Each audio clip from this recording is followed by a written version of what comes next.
मध्ये फलटण शहरात आलेलो आहे. मी रिलायन्स कंपनीमध्ये आरोग्य सल्लागार म्हणून काम करत आहे. मी ह्या मामांना 2 महिन्यापूर्वी अमृत ज्यूस आपले दिलते रिलायन्स कंपनीचे. कशासाठी दिलते ते मामाच सांगतील आणि त्याचा रिझल्ट काय आलाय तेच सांगतील पेशंट. हा मामा, नाव सांगा तुमचं. पूर्ण नाव सांगायला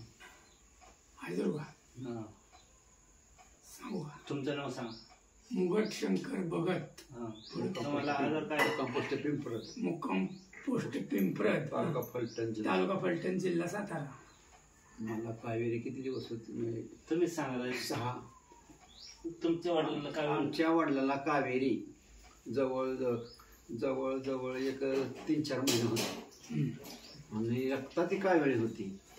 ही अमृत घेतल्यापासून 15 ते 20 दिवसात 23 पॉईंट होते कावेरी. तर त्या 23 पॉईंटची 2 पॉईंट वर आली त्या अमृत ज्यूसमुळं. किती दिवसात? 17 ते 18 दिवसात आली कमी.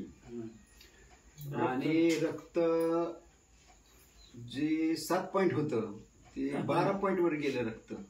हे अमृत ज्यूस मुळे रक्ताची वाढ झाली, रक्तात पण वाढ झाली, पेशंटला पण फरक पडला. तुम्ही इतर लोकांना काय सांगू शकता? हे अमृत ज्यूस, जे माणूस आजारी आहे त्या माणसाने अमृत ज्यूस घेतलाच पाहिजे असं आम्ही सांगू शकतो अगदी ठामपणे. थँक्यू. हर हर रिलायन्स, घर घर रिलायन्स.